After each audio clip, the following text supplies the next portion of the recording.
masakit ang likod ko. Doon. Tapos ang maluwag anak bante, hindi na ko kaya kay ano na May garden ka rin. Oo. Pamuti, binibinta ko man. And mayroon. Yan. Doon ka kumuha na pala dito. Oo, wala nga ni 1 kilo man. Okay na. Dito, sino kasama po ninyo? Apo ko. At na eskwela. Ilang taon? Ang grade? Grade 6. Babae, lalaki. Lalaki, man anak din eh. Ang panggatong, ang tubig, nag-iigib. 13 anyos pagadla. Wala. Yun ang kaya niya may tulong. Oo nga eh.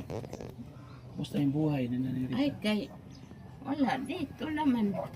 Pangkuan, dito lang. Di ka ang panggulay na mo, nang hahanap at wala man. So ito, pag napuno itong ano nito, mga kalingap, na natin. Oo nga ni. Pag napuno itong tubig na galing sa ulan, Tinatapon. anong plano nyo? Kay, Tinatapon. panhugas, ang kusang plato. May purpose pala. May purpose pa. Oo. So maganda pala yung may butas ng ganyan ano. Yung panghiga na mo dito lang. Karton. Oo. Wala na. Diretsahin ko po kayo. Ano pong tulong ang Kay, sa kanila pangangailangan po ninyo? gusto ko kung mayroon kang ibibigay sa akin, ipapatayo ko